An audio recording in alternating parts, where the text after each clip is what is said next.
हम पढ़ रहे हैं आओ करें और सीखें, जो कि कक्षा 6 से 8 के लिए हिंदी की अभ्यास पुस्तिका या वर्कबुक है। इसके आगे के भाग हम कर चुके हैं और आज हम पढ़ेंगे अनुस्वार और अनुनासिक। ठीक है, अनुस्वार और अनुनासिक जो कि आपकी बुक के पेज नंबर 281 पर है। ठीक है, पेज नंबर 200।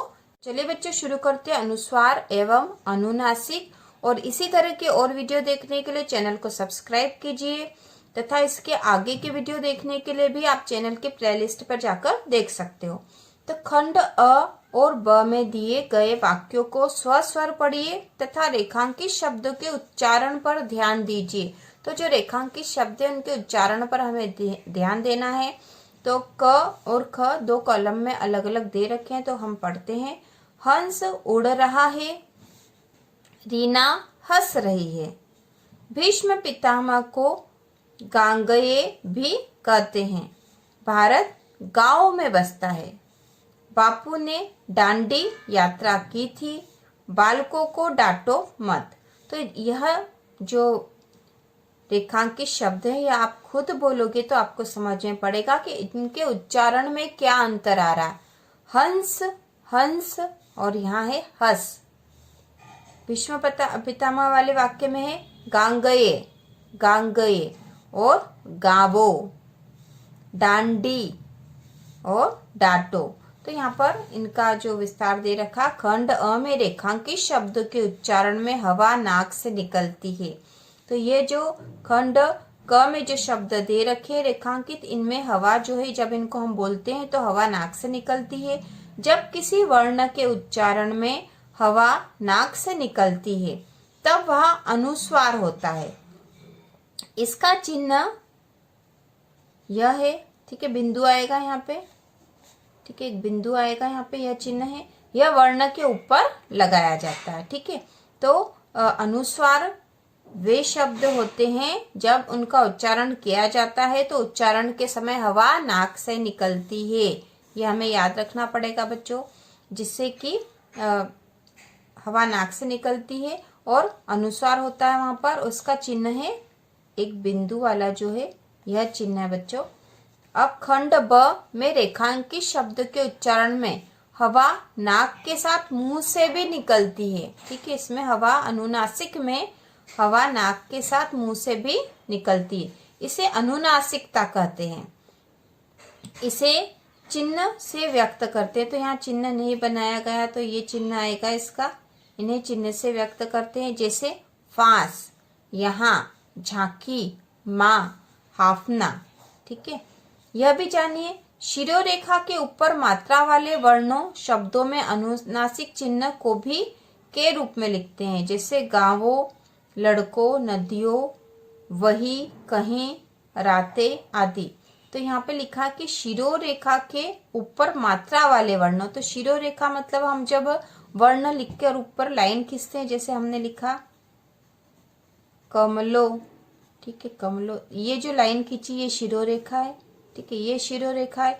और यहाँ ऊपर दे रखा कि शिरोरेखा के ऊपर मात्रा वाले वर्णों।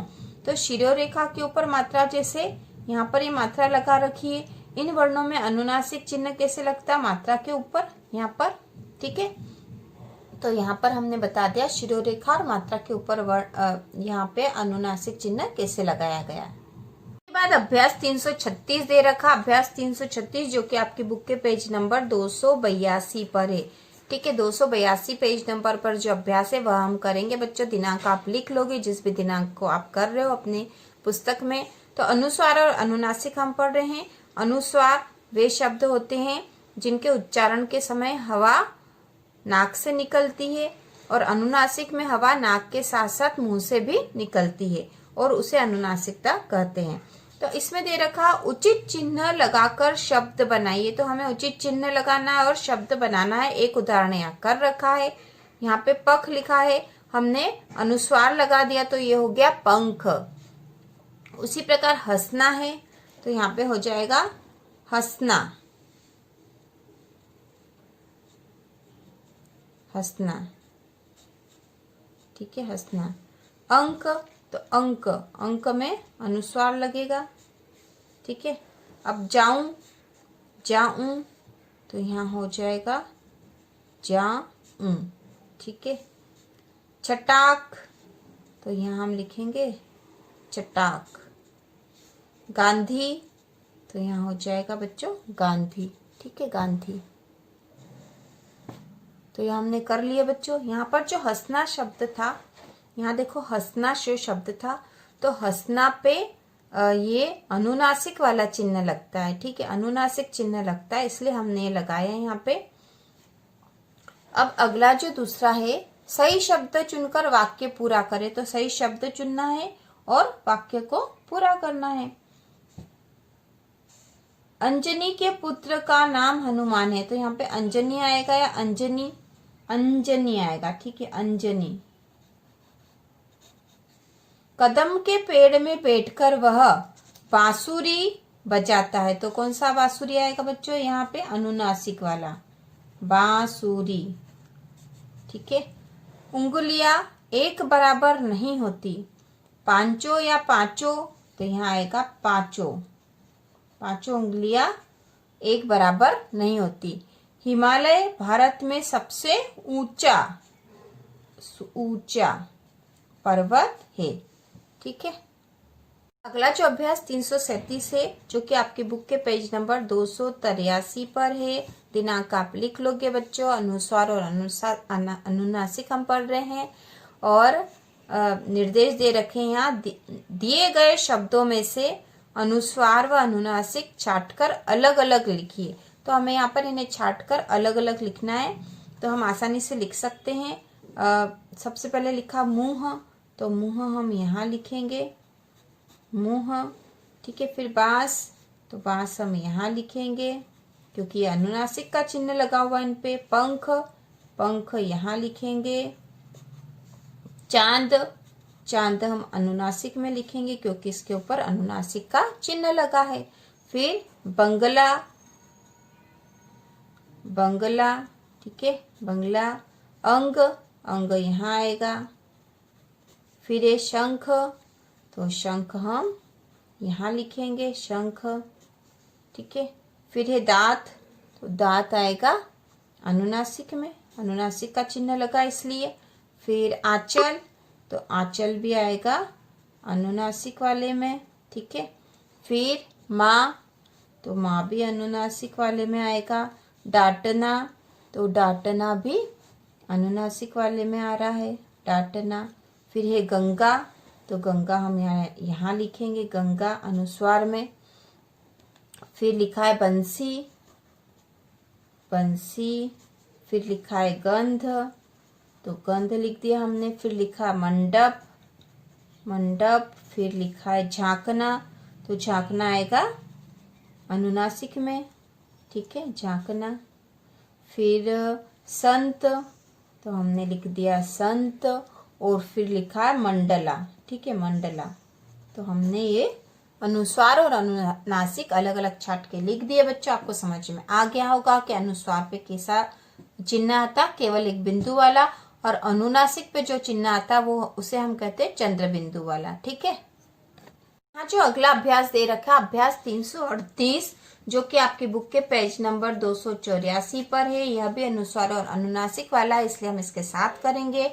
आइए समझिए। पंचम अक्षर के स्थान पर अनुस्वार का प्रयोग किया जाता है। अनुस्वार का प्रयोग अलग अलग वर्णों की ध्वनि के स्थान पर किया जाता है। इसे ध्यान से समझने के लिए तालिका को देखिए। तो अनुस्वार का जो प्रयोग है वह पंचम अक्षर के स्थान पर किया जाता है, और जब हम ये उदाहरण देख लेंगे तो हमें अच्छे से समझ में आ जाएगा। तो जैसे क वर्ण है, ठीक है, क वर्ण है, तो क वर्ण में आ जाएंगे क, ख, ग, घ, अंग्य। तो यह इसका पंचम अक्षर कौन सा, पांचवा अक्षर कौन सा अंग्य है, 1 2 3 4 और पांचवा। जो क वर्ण वाली जो पूरी लाइन है उसमें 5 ही अक्षर, 5 ही जो है अक्षर होते हैं, क, ख, ग, घ, अंग्य, और इसका पांचवा अक्षर जो होता है अंग्य होता है। तो यहाँ पे जैसे लिखा है कंघा, कंघा, तो ये पंचम अक्षर वास्तव में यहाँ ये आना था, तो पंचम अक्षर के स्थान पर हम अनुस्वार का प्रयोग करते हैं। तो कंघा को हम कैसे लिखेंगे? कंघा, हमने अनुस्वार लगा दिया यहाँ पे, ठीक है। तो पंचम अक्षर के स्थान पर अनुस्वार का प्रयोग यहाँ हुआ है। उसी प्रकार च वर्ण में च, छ, ज, झ, न्य, तो इसका पंचम अक्षर न्य है। तो यहाँ पे है चंचल, ठीक है, चंचल। तो इसमें पंचम अक्षर के स्थान पर हमने क्या प्रयोग कर लिया? अनुस्वार, और चंचल लिख दिया है, ठीक है। च पे बिंदु आ गया। उसी प्रकार ट वर्ण में है ट, ठ, ड, ढ, ण, ठीक है। तो इसमें जो है अनुस्वार का जब हम प्रयोग करेंगे तो पंचम अक्षर के स्थान पर होता है। जैसे झंडा लिखा है ना, झंडा आपने ऐसा लिखा हुआ भी देखा होगा। तो यहाँ पे जो न्य है वह पंचम अक्षर है, इसके स्थान पर हम अनुस्वार का प्रयोग भी कर सकते हैं। तो हमने ज पे बिंदु लगा दिया, झंडा, ठीक है। उसी प्रकार त वर्ण में त, थ, द, ध और न, तो न जो इसका पंचम अक्षर है तो हम मंदिर लिखते हैं ऐसे, मंदिर ऐसा लिखा हुआ भी आपने देखा होगा। और क्योंकि ये पंचम अक्षर है तो हम इसके स्थान पर अनुस्वार का प्रयोग भी कर सकते हैं, मंदिर ऐसा भी लिखा जा सकता है। उसी प्रकार प वर्ण में प, फ, ब, भ, म, तो ये है पंप, ठीक है, पंप, और इसको हम अनुस्वार लगा के भी लिख सकते पंप। तो इस तरह से दोनों लिखे हुए आपने देखे होंगे और दोनों ही सही है। प्रत्येक पंचमाक्षर दो दो शब्द लिखिए। तो पंचमाक्षर के हमें दो दो शब्द यहाँ लिखना है। जैसे कंघा, ठीक है, तो हम यहाँ पे सीधे लिख देते हैं गंगा, चंगा, ठीक है, अनुस्वार लगाकर हमने लिखा है न्य। तो इसमें हम लिख देंगे चंचल,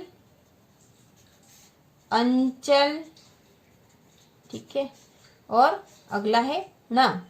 तो ऊपर वाला ही हम उदाहरण लिख सकते हैं, झंडा, डंडा। अब न में हम लिख सकते हैं मंदिर, अंदर, ठीक है। अब अगला है म में लिखा है पंप और पंप, डंप, ठीक है। तो इस प्रकार हमने दो दो शब्द बनाकर लिख दिए हैं।